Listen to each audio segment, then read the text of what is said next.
Hello les investisseurs minimalistes, j'espère que vous avez la super forme et aujourd'hui on se retrouve pour une analyse de l'action Hermès qui opère dans le secteur de la consommation discrétionnaire et en particulier le luxe. Donc on va se poser plusieurs questions. Ça va être une vidéo assez dense, je vais essayer d'être un peu plus synthétique que les dernières fois où j'avais tendance à prendre plus d'une heure pour faire une analyse. Donc là, on va essayer de rester sur les 20-30 minutes. Donc Hermès est-elle la meilleure action du PEA? Et avant de commencer, je tenais vraiment à vous remercier d'avoir contribué à l'essor de ce super livre que j'ai écrit, L'investisseur minimaliste. Merci de l'avoir acheté et d'avoir laissé un commentaire. Ça me fait vraiment plaisir. C'est une belle réussite, même si j'en ai pas vendu 1 million hein, pour le moment. Je suis pas J.K. Rowling de la finance. Mais voilà, un petit aperçu des témoignages. Donc, on a Fabien qui m'a laissé ce super review sur Amazon. On a aussi Michael qui m'a laissé cet avis, donc franchement c'est vraiment pas mal. Kiki 93 qui a laissé cet avis avec le titre qui m'a bien fait sourire, livre exceptionnel d'utilité publique. Alors c'est vraiment très très flatteur, j'espère vraiment que c'est le cas.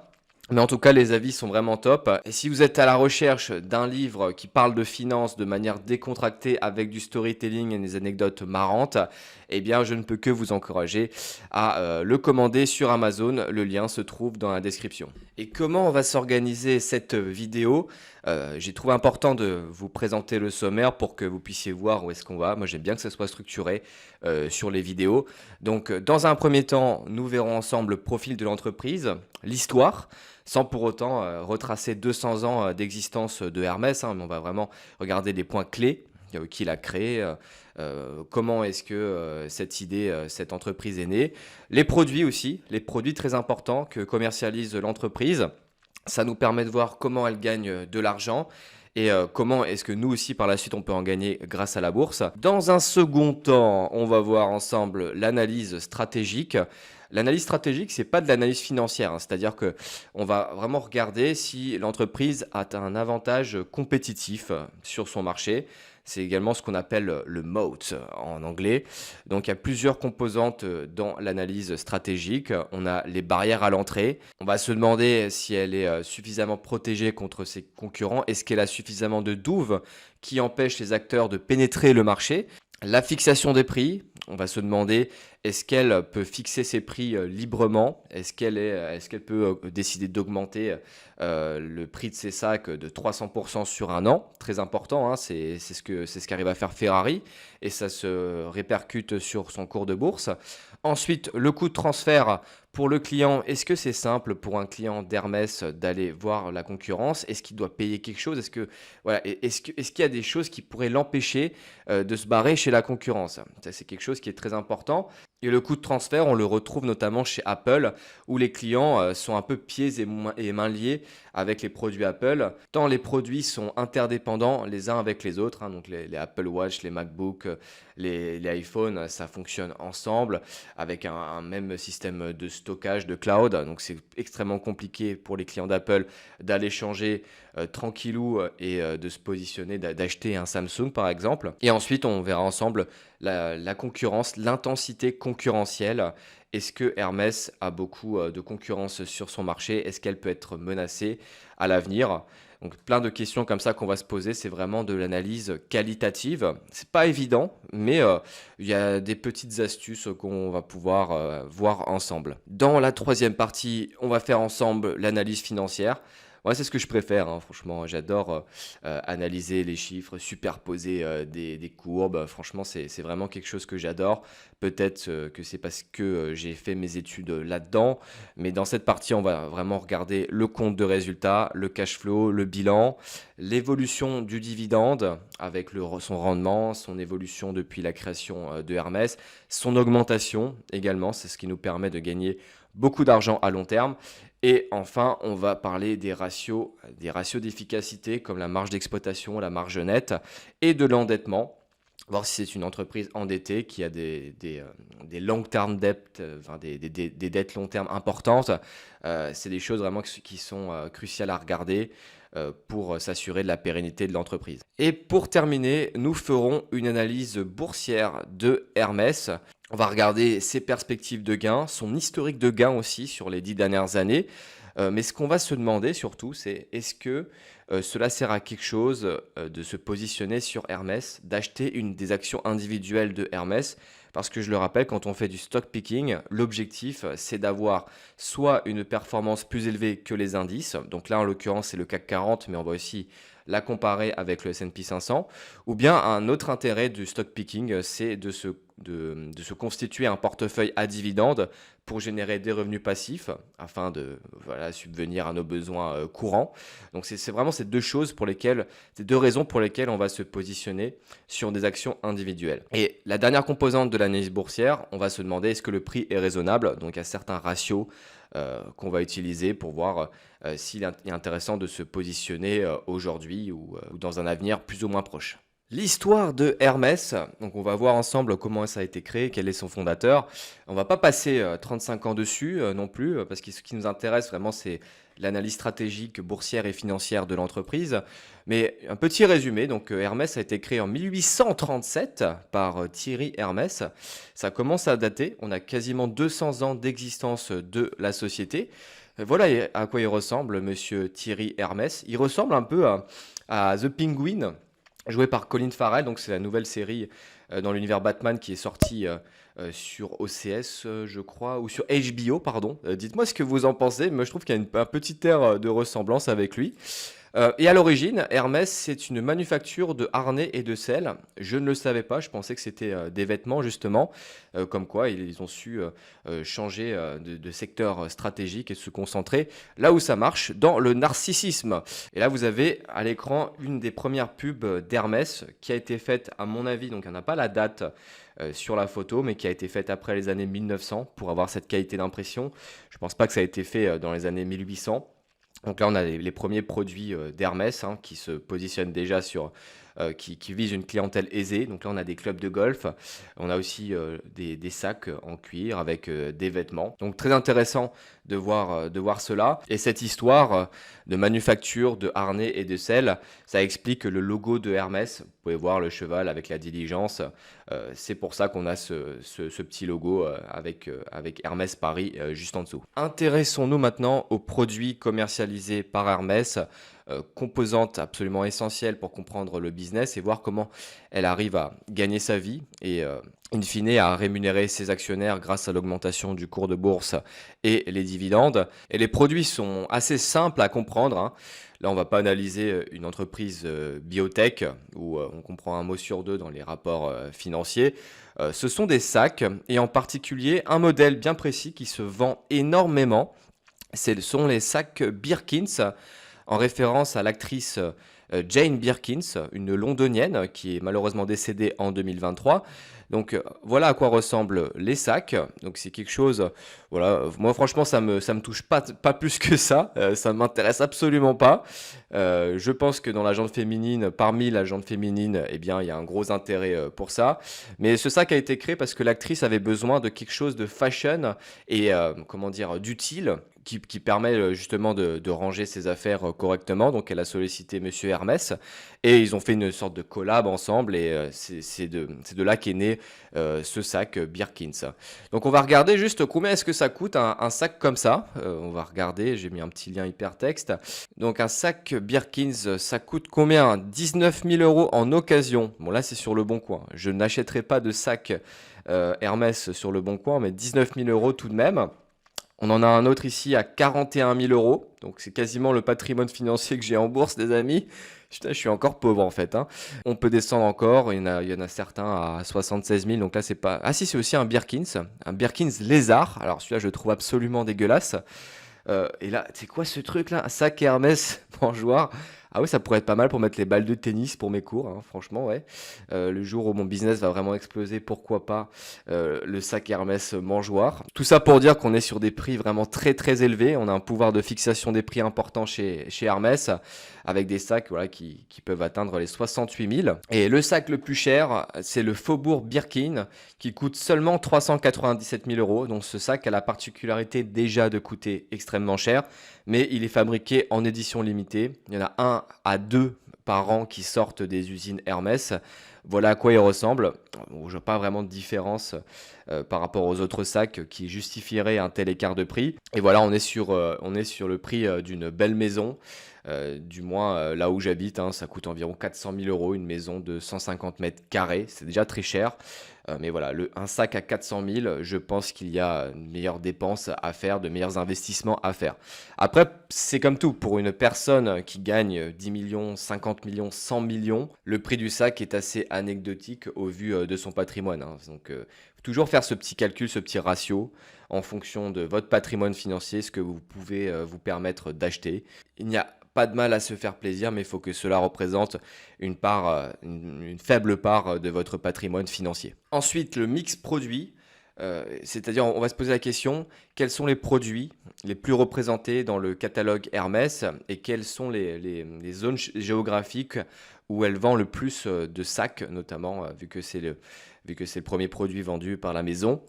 Donc au niveau du mix produit, le leather goods, donc les articles en cuir, donc tout ce qui est sacs, chaussures et compagnie, ça représente quasiment la moitié du chiffre d'affaires. Là, on doit être sur du 40%.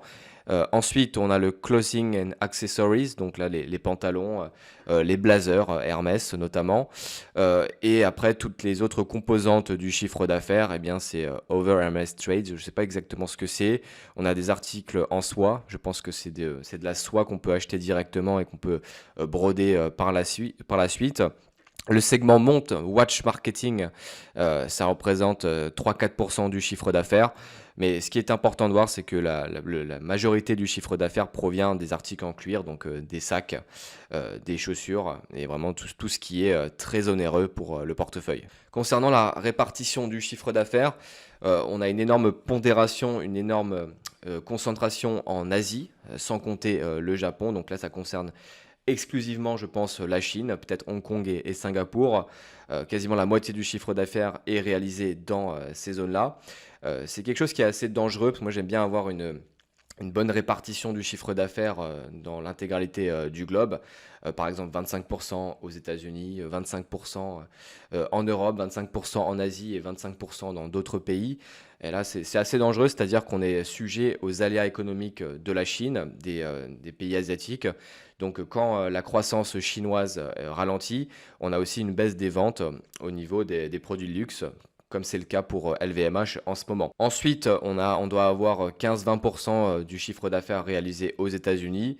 Et ensuite, ça se ventile à travers l'Europe, donc l'Allemagne et compagnie, la France, qui est un nain dans le chiffre d'affaires de Hermès. Et quand j'ai commencé à analyser Hermès, moi je pensais que le plus gros du chiffre d'affaires était réalisé en France, mais pas du tout en fait, hein. Comme quoi, les apparences sont trompeuses. Et ensuite, on a le Japon avec la même exposition qu'en France. Au niveau du secteur d'activité, on va le diviser en deux rubriques. Donc, le secteur d'activité, effectivement, et l'industrie, qui sont deux choses différentes. Donc, le secteur d'activité d'Hermès, c'est la consommation discrétionnaire, c'est-à-dire que ce sont des produits non vitaux, non essentiels à la survie de l'espèce. J'ai jamais vu quelqu'un mourir parce qu'il n'avait pas acheté de sac Hermès, au contraire. Mais ce secteur, il est intéressant parce qu'il est très peu sensible aux aléas économiques, notamment à l'inflation. C'est-à-dire que les personnes qui ont les moyens de s'acheter un sac Hermès peuvent le faire même en période de forte inflation, quand les prix des articles de consommation de base augmentent de 10-15%. Comme c'était le cas en 2021-2022, eh bien elles peuvent continuer à acheter des sacs Hermès sans souci. Et donc Hermès peut continuer de vendre sans se poser de questions sur l'inflation et compagnie. C'est une clientèle extrêmement fortunée qui n'est pas touchée par ce genre de choses. Et si on parle maintenant de l'industrie, qui est une division du secteur d'activité, ça nous permet d'être beaucoup plus précis dans notre analyse. On est dans l'industrie du vêtement et de la chaussure. Donc on a les principaux concurrents de Hermès dans cette industrie, au sein de ce secteur d'activité. Et le plus gros concurrent, forcément, c'est LVMH, que je vais aussi analyser dans une prochaine vidéo. Et ensuite, on a des entreprises qui ne proposent pas exactement le même type de service, le même type de produits de luxe, avec Data Plus Group, Damartex, Barbara Bouy, je ne connais pas du tout, Devernois, Groupe JAJ. Ce sont des entreprises dont je n'ai jamais entendu parler, mais on peut voir au niveau des capitalisations boursières que LVMH et Hermès dominent cette industrie. Donc qui dit domination de l'industrie, dit part de marché importante. Donc c'est un excellent point pour Hermès. Et l'actionnariat de Hermès, comment s'organise-t-il? Est-ce que c'est un monopole d'une seule personne ou fonds d'investissement? Donc voilà ce que nous sort TradingView. On voit que 75% des actions Hermès sont détenues en privé. Donc c'est ce qu'on appelle aussi les closely held shares. Donc ça inclut la famille ou tout autre acteur qui est lié de près ou de loin à la famille. Et ensuite, on a 24% d'actions en libre circulation que les investisseurs particuliers ou professionnels peuvent acheter. Et c'est ce que vous retrouvez notamment sur la bourse Euronext, les actions Hermès que vous pouvez acheter. Donc il y a 24% seulement qui sont achetables par nous-mêmes, par la communauté des investisseurs minimalistes. Donc 24%, il va falloir se lever de bonne heure pour acheter le tout. Mais j'ai voulu aller plus loin dans l'analyse pour voir justement comment étaient ventilés ces 75%. Donc on a 66% de ces 75% qui sont détenus en propre par la famille Hermès. 4% Nicolas Puech, donc il a un sacré nom d'ailleurs, Nicolas Puech. Moi j'aurais peur de l'inviter au board management avec un nom pareil, mais qui détient 5%. Donc, qui est Nicolas Puech? En fait, c'est le fils de Yvonne Hermès qui a hérité des actions à la mort de sa mère. Il est né à Neuilly, donc le mec, il n'a pas eu trop de soucis dans sa vie. Il a eu un peu de chance aussi, on va dire. Quand tu hérites de 5% d'actions Hermès, ça permet de bien te lancer dans la vie. Tu te demandes pas comment est-ce que tu vas acheter ta résidence principale. À mon avis, voilà, il est dans une autre galaxie que nous. On a aussi la famille Arnault qui est actionnaire à hauteur de 1,8% de l'entreprise Hermès. Je ne sais pas exactement pourquoi, je pense que c'est pour la conception des produits, pour éviter que ça ressemble trop à Louis Vuitton. Je pense que c'est une des raisons, il faudrait lui demander. Si vous le connaissez, demandez-lui à ma place. Et ensuite, là, on a des trucs, Fondation Nicolas Puech, 0,8%. Donc là, j'ai pas d'explication pourquoi on a ces 0,8%. Et Hermès International qui possède ses propres actions à hauteur de 0,7%. Donc on est sur une structure d'actionnariat familial. Et c'est quelque chose que moi, j'adore en tant qu'investisseur particulier. Passons maintenant à l'analyse stratégique de l'entreprise à travers différents scopes. Donc le premier scope, ce sont les barrières à l'entrée. Et on se pose la question de est-ce qu'un nouveau concurrent qui vient de créer sa boîte dans le même secteur et industrie que Hermès, est-ce qu'il peut concurrencer Hermès facilement? La réponse est non, forcément, parce que Hermès a de l'histoire, ça fait 1830 qu'elle existe. Elle a su peaufiner ses techniques de couture, par exemple pour les sacs, au fil des décennies et des siècles. Elle a déjà un réseau de distribution bien implanté, avec plus de 234 magasins, il me semble. On a une image de marque qui est excellente. Les personnes se bousculent pour acheter les sacs Hermès à 300 000, 400 000 euros. Donc non, au niveau des barrières à l'entrée, elles sont assez élevées. Même chose pour Apple d'ailleurs, une barrière à l'entrée élevée. On a des produits technologiques, des produits de reconnaissance sociale avec une marque forte. Donc le premier geek qui fabrique un téléphone chez lui ne pourra jamais concurrencer Apple, du moins pas pour le moment. Ensuite, on a le pouvoir de fixation des prix. Et là, on se pose la question, c'est assez simple. Est-ce que l'entreprise Hermès peut fixer ses prix librement? On l'a vu avant, elle vend des sacs à 400 000 euros. La réponse est oui. Et c'est pour cette raison justement que je n'investis pas dans le secteur de la grande distribution comme Costco, Walmart ou même Carrefour, même si Carrefour c'est une boîte absolument pourrie d'un point de vue actionnaire. Eh bien ces entreprises sont constamment en train de baisser leurs prix pour appâter de nouveaux clients. C'est-à-dire que Walmart qui vend du jambon, ils vont jamais se dire ah, tiens, la barquette de jambon, on va la faire à 20 euros. C'est un bien de consommation de base qui doit être accessible, donc un pouvoir de fixation des prix faible. Un autre exemple de fixation des prix élevé, c'est Ferrari. Ferrari qui vend des voitures jusqu'à 3 4 millions de dollars, d'euros. Ils se posent pas la question de savoir si les gens auront les moyens pour se l'acheter. Ils fixent le prix. Voilà, ma Ferrari GT 347 Spider, je sais pas quoi, elle coûte 3 millions. Tu la veux, tu la prends. Enfin, du moins, tu fais la queue pour la prendre. T'as pas les moyens, t'es un pauvre. Eh bien, va prendre du Renault, va prendre une Twingo ou même la Dacia Sandero de l'investisseur minimaliste. Donc, pouvoir de fixation des prix élevé pour Hermès. De toute façon, on va demander à ChatGPT ce qu'il en pense pour qu'il nous donne des notes, mais c'est important de connaître ces différentes composantes. Ensuite, on a l'intensité concurrentielle. Est-ce qu'il y a beaucoup de concurrents sur ce segment face à Hermès? Et je tiens à préciser que la concurrence, c'est pas une mauvaise chose parce que ça pousse à l'excellence. C'est-à-dire que quand tu es en concurrence au travail avec une autre personne, tu vas te donner beaucoup plus les moyens pour accéder à la promotion que tu souhaites et donc à un salaire plus élevé. Tu vas te réveiller plus tôt, tu vas démarcher plus de clients et je trouve que c'est un cercle assez vertueux. Maintenant, voilà, il ne faut pas non plus avoir trop de concurrence, comme c'est le cas dans l'automobile, Renault avec la concurrence de Peugeot, Citroën, Skoda, il y en a énormément de concurrence sur le marché et ça dilue, comment dire, ça dilue la demande à travers tous ces acteurs puisqu'il n'y a pas vraiment d'avantage compétitif si on parle de Renault notamment. Donc la densité concurrentielle, elle est présente chez Hermès avec LVMH, avec Christian Dior, mais disons qu'en termes de luxe, il n'y a pas tant que ça d'entreprises qui font de l'ombre à Hermès. Et enfin, le coût de transfert, c'est-à-dire est-ce que pour un client c'est simple et peu onéreux de changer de produit, de passer par exemple d'un sac Hermès à un sac Louis Vuitton. A priori, ça ne l'est pas.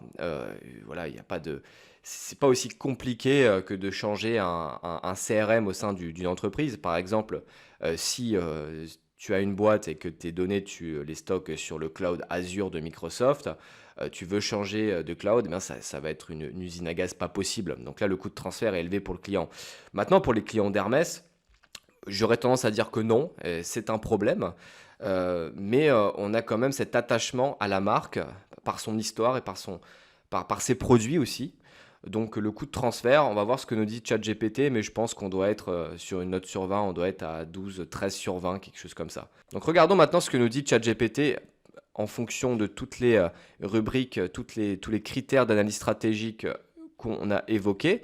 Donc on va être tout en haut. Donc au niveau des barrières à l'entrée, c'est ce que je vous disais, donc il nous donne une note de 18 sur 20. Barrière à l'entrée d'Hermès, qui est une excellente note. C'est logique, on a de l'histoire derrière, on a une image de marque, on a aussi la maîtrise artisanale. Les métiers de la couture, c'est extrêmement technique. On n'arrive pas comme ça, grand couturier, en une semaine, 2 semaines. Tu vas pas faire une formation sur YouTube pour devenir couturier Hermès. C'est quelque chose qui se fait sur plusieurs dizaines d'années, si ce n'est des décennies. Qu'est-ce qu'on a encore? Distribution contrôlée, on en a parlé avant, mais Hermès a son propre réseau de distribution exclusif à travers donc, les boutiques Hermès. Il y en a une à Strasbourg, là où j'habite. J'y suis jamais rentré, ça m'intéresse pas. Bon, R&D et innovation dans le secteur textile, à un moment, je pense qu'on atteindra les limites. Mais le fait est qu'on est sur 18 sur 20 barrière à l'entrée.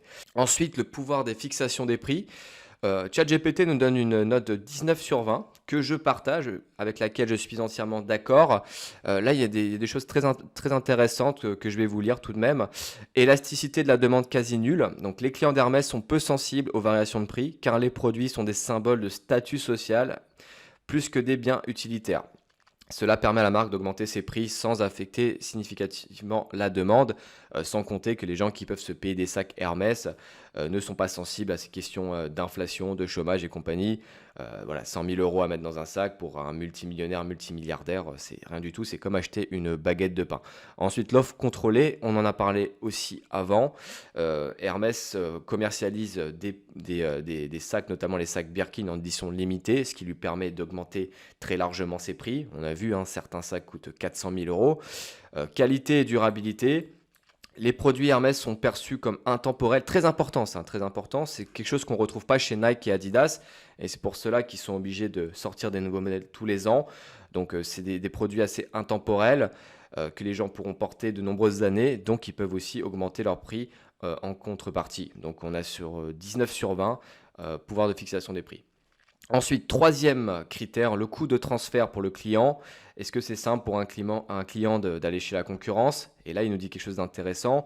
Le coût de transfert pour le client est élevé, mais pas insurmontable. On a effectivement cet attachement à la marque, la qualité perçue. Au niveau du réseau de distribution, c'est très compliqué de se procurer des produits, mais on a quand même des concurrents positionnés sur le marché qui proposent des produits similaires avec une image de marque forte, comme Chanel et Louis Vuitton. Donc c'est pour ça qu'on a cette note, cette bonne note tout de même de 15 sur 20. Moi, je l'aurais abaissé honnêtement à 14, 13. Mais on va dire qu'on va laisser sur du 15 sur 20. Ensuite, quatrième critère, l'intensité concurrentielle. C'est le dernier critère. Là, on est à 12 sur 20 parce qu'il y a énormément de concurrence sur le marché. On a Chanel, Louis Vuitton, Gucci et Dior qui proposent, comme on l'a dit, des produits vraiment d'excellente qualité qui représentent le statut social. Donc 12 sur 20. Et la note stratégique finale d'Hermès est de 16 sur 20. Donc mention très bien pour Hermès.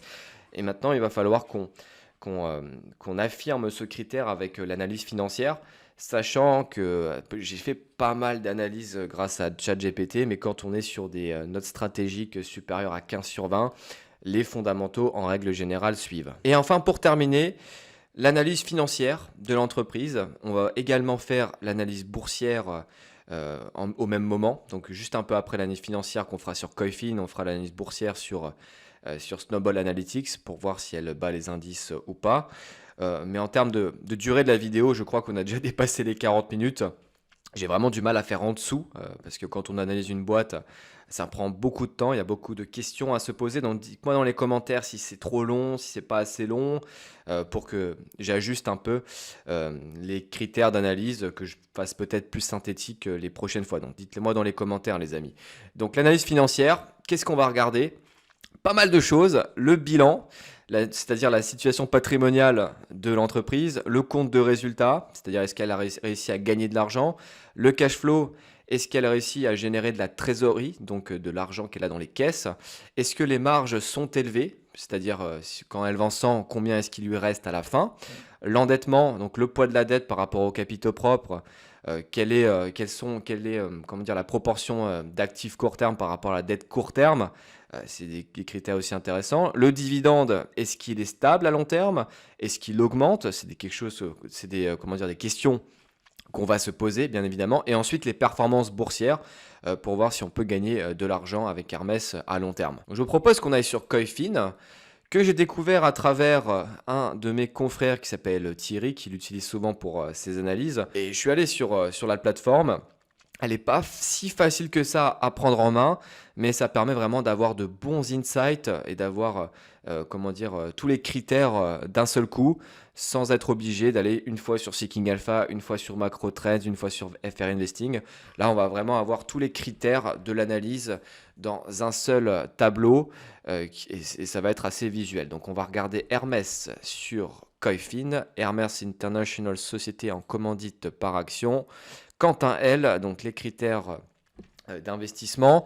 Et là, vous pouvez voir à gauche, j'ai rentré tous les critères d'analyse financière pour une boîte. Donc, je ne vais pas expliquer tous les critères individuellement, sinon je pense que vous serez encore en train de regarder cette vidéo au mois de novembre. Donc, on a tout ça, on a les l'EBITDA margin et compagnie. Il y a une quinzaine, vingtaine de critères qui vont nous permettre de voir si Hermès est solide financièrement. Donc on va déjà regarder l'évolution des revenus. Ça, je vais juste enlever le payout, sinon ça va un peu... Ouais, voilà. L'évolution des revenus est très bonne. Voilà, on a une belle augmentation avec des petites baisses, mais c'est de la consommation discrétionnaire. C'est sensible justement à la croissance économique de l'Asie, mais on est sur une belle augmentation du chiffre d'affaires depuis 2004, où on était à 1,2 milliard d'euros. Aujourd'hui, on est à 13. Ça a fait x13 ce truc, incroyable. Ensuite, l'EBITDA, le résultat d'exploitation avant les dépréciations et les amortissements. On est aussi sur une belle augmentation avec une augmentation quasiment exponentielle depuis 2020 pour atteindre les 6 milliards d'euros d'EBITDA. Contre en 2004, on ne va pas prendre 2004, mais on va prendre 2014. En 2014, on était à 1,9 milliard, donc on On a fait fois 3,5 en termes d'EBITDA, d'augmentation d'EBITDA. Le net income, on est sur la même progression, hein. Voilà, c'est assez vertigineux quand même. 821 millions en 2014 pour un net income aujourd'hui de 4,31 millions d'euros. Donc ça se ressent aussi dans le cours de bourse d'Hermès. Le free cash flow qui permet justement de voir si l'entreprise a beaucoup d'argent dans ses caisses. On était en 2014 à 867 millions de free cash flow, aujourd'hui 3,78. Et je peux vous parier mon portefeuille, mon PEA, que le dividende augmente à la même vitesse. Ensuite, les ratios de marge, parce que c'est bien beau d'avoir une augmentation du chiffre d'affaires, de l'EBITDA et du bénéfice, mais il faut que derrière la marge suive. Donc l'EBITDA margin, on est sur, en 2024, on a 45% de marge sur résultat d'exploitation. C'est-à-dire que avant impôts et compagnie, avant impôts, provisions, amortissement, bah, l'entreprise, quand elle vend 100, ben, il lui reste 45 euros. Ensuite, le net income margin, une fois qu'elle a tout payé, donc les impôts, les salaires, les matières premières, les coûts de transport, le coût de marketing et compagnie, eh bien, il lui reste 32%, ce qui est un niveau absolument stratosphérique. C'est une entreprise exceptionnelle, hein. Les entreprises qui ont ce niveau de marge, ce sont la plupart du temps des entreprises exceptionnelles. Il me semble que Microsoft, on se rapproche des 30%, je crois qu'on doit être à 27-28%. Visa, pareil. Visa, à mon avis, on doit être à 50% de net income. Donc, excellent indicateur. Le free cash flow margin, 27%. J'ai pris cet indicateur parce que le net income, le problème, c'est qu'on a les amortissements, les provisions et tout ce qui n'est pas lié vraiment à l'activité intrinsèque de l'entreprise. On peut masquer un peu son net income en sortant des provisions dans tous les sens. Le free cash flow margin, c'est un peu plus représentatif. C'est vraiment le cash disponible dans les caisses. Le cash qu'elle génère pour 100 euros de vente. Donc on est à quasiment 28% de free cash flow margin. Donc pour 100 euros vendus, il lui reste 28 euros dans les caisses. Ensuite, le return on equity, la rentabilité des actionnaires qu'on essaye d'avoir supérieure à 10%. Donc là, on est à 30%, on a bien explosé ce critère. 31%. Return on asset, 18%, la rentabilité des actifs. Voilà, c'est complémentaire au return on equity. Moi, j'aime bien le regarder. J'aime bien qu'il soit supérieur à 10% aussi. Là, on est à 18% avec une belle stabilité. Donc là, on était à 14. Ensuite, on est monté à 20. Au Covid, on a un peu baissé à 12, mais on a réussi à maintenir un bon niveau de rentabilité sur actifs. Ensuite, on a le total equity, donc la valeur intrinsèque de l'entreprise. La valeur intrinsèque de l'entreprise, c'est sa valeur si vous liquidez les actifs pour payer les dettes. Et on peut voir qu'on a un equity des capitaux propres, une valeur intrinsèque de l'entreprise qui ne cesse d'augmenter. On était valeur intrinsèque capitaux propres 4,06 milliards d'euros en 2014 pour aujourd'hui être à 15 milliards. Donc la boîte, sa valeur a fait x4, x5 quasiment. Très, très intéressant. Moi, je cherche toujours à avoir une augmentation de l'equity. C'est très important. Et maintenant, on va parler d'endettement, donc le long-term debt on equity, l'endettement sur capitaux propres qu'on essaye d'avoir inférieur à 50%. Sur des valeurs de haut rendement comme Altria, on est au-dessus des 100%, c'est pour ça que j'y vais pas. Mais voilà, si avec un fort endettement, il peut y avoir des problèmes au niveau de la marge de l'entreprise et sa capacité à payer un dividende et aussi son cours de bourse à augmenter sur le long terme. Donc là, sur Hermès, on est à 11% d'endettement sur capitaux propres, ce qui est exceptionnel encore. Le current ratio, c'est-à-dire la couverture des passifs court terme par les actifs court terme. On est à 4,4, on essaie toujours d'avoir un ratio supérieur à 1, donc là on est à x4. Là, je suis absolument en ébullition devant cette analyse, c'est vraiment une super boîte, mais on n'a pas encore terminé les amis. Ensuite, le total liabilities, le total des dettes divisé par le total des actifs. On peut voir que les dettes représentent 25% des actifs. C'est ce qui explique notamment que la valeur actionnariale de l'entreprise augmente, donc un très bon niveau d'endettement encore. Maintenant, on va parler de dividendes. Quelle est la proportion du dividende versé? Hermès verse 31% de son bénéfice sous forme de dividende. Moi, en payout ratio, je ne sais pas pour vous, j'aime bien être en dessous des 70% pour se laisser une petite marge à l'augmentation. Donc là, 31%, c'est vraiment un très très bon niveau. Le dividend payment, oh putain, ah ouais, le dividend payment qui a bien explosé. Donc on voit que c'est assez croissant sur le long terme. En 2014, où est-ce que c'est? On est à 1,76 pour aujourd'hui être à 21 euros par action. Donc si vous gardez ces entreprises, cette action à long terme, eh bien, vous aurez des augmentations de dividendes de malade. Vous pourrez aller au resto beaucoup plus souvent dans le mois. Ouais, ça permet vraiment de s'enrichir à tous les niveaux. Ensuite, le dividend yield, donc ça, c'est pas forcément important, mais voilà, on est à 1,18%, c'est-à-dire qu'aujourd'hui, si tu investis 100 000 euros, eh bien, tu auras 1100 euros de dividendes grossièrement. C'est pas énorme, mais avec l'augmentation des dividendes, au bout de 10, 15, 20 ans, eh bien, ton dividend yield va augmenter fortement. C'est quelque chose, c'est des points qu'on voit dans la formation que je propose sur mon site. Ensuite, valorisation. Je pense qu'on aura terminé après ça. Ouais, valorisation, le price earning. Aujourd'hui, le price earning ratio est à 50, 50,2.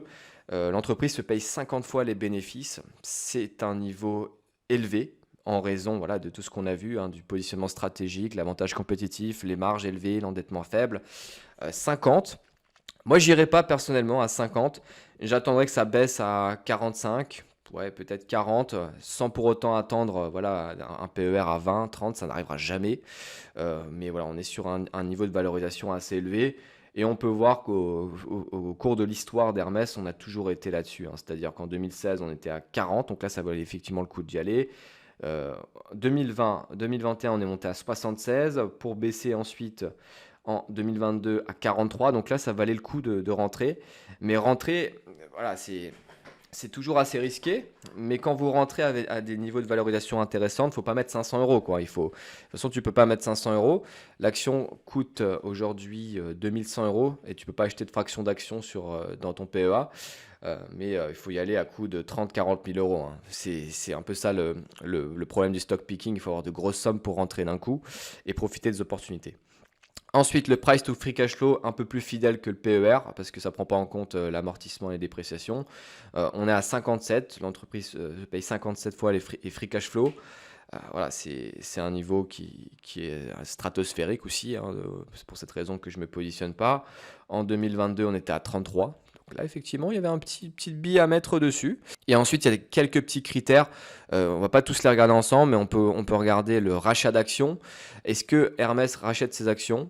Parce que quand une entreprise génère du bénéfice et de la trésorerie, elle a trois choix.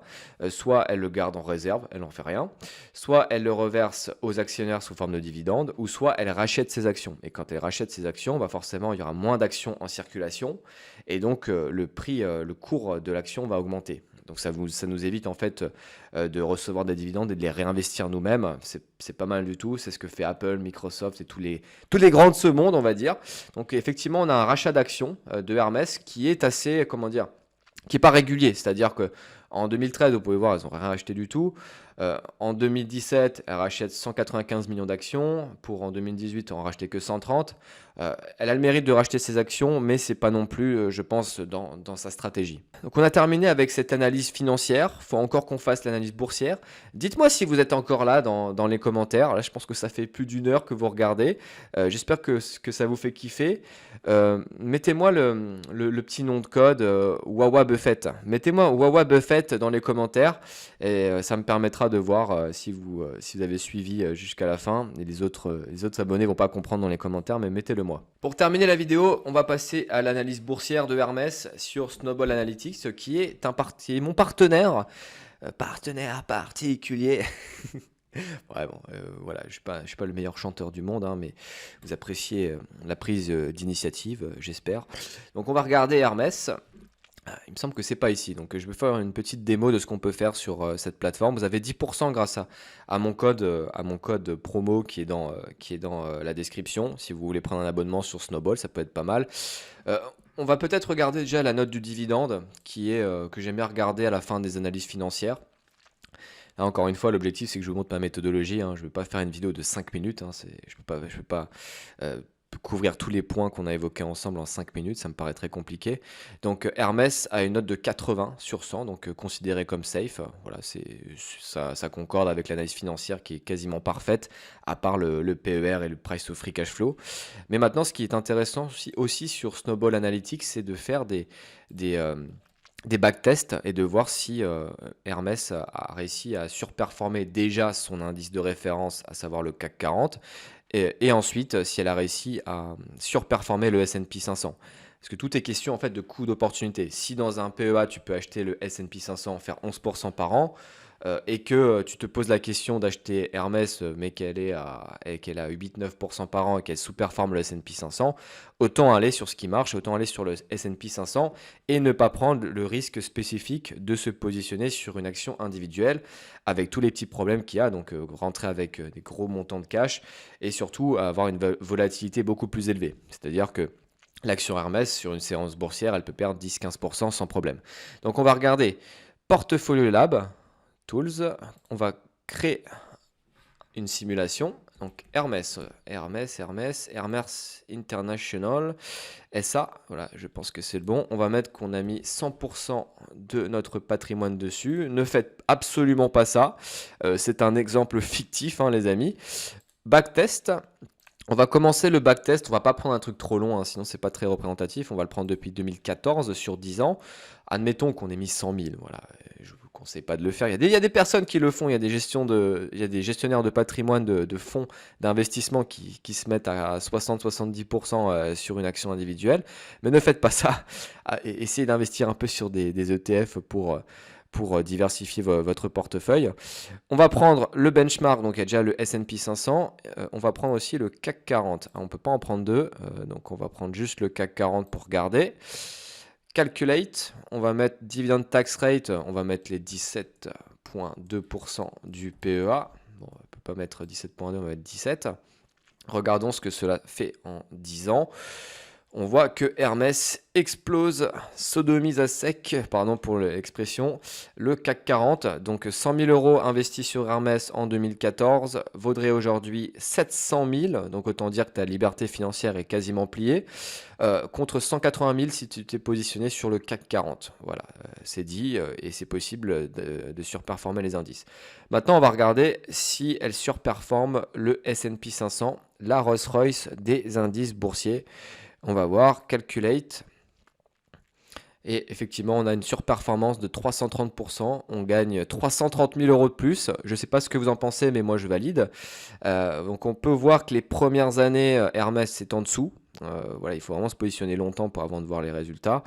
À la fin, on a toujours les 700 000 sur Hermès, 370 000 sur le S&P 500. C'est mieux que le CAC 40, mais c'est en dessous toujours de l'action. Donc voilà, j'ai terminé avec cette vidéo assez dense.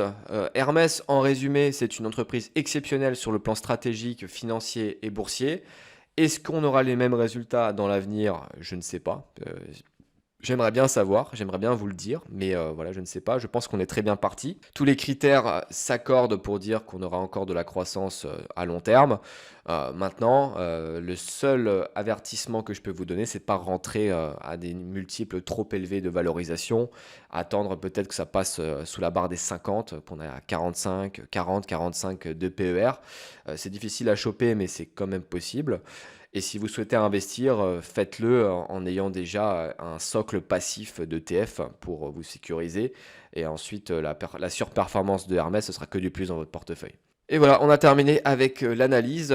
Mettez-moi dans les commentaires ce que vous en avez pensé, s'il y a d'autres entreprises que vous souhaitez que j'analyse de cette manière, sachant que c'est toujours assez long. Et on se revoit pour de prochaines aventures financières. Ciao, ciao les investisseurs!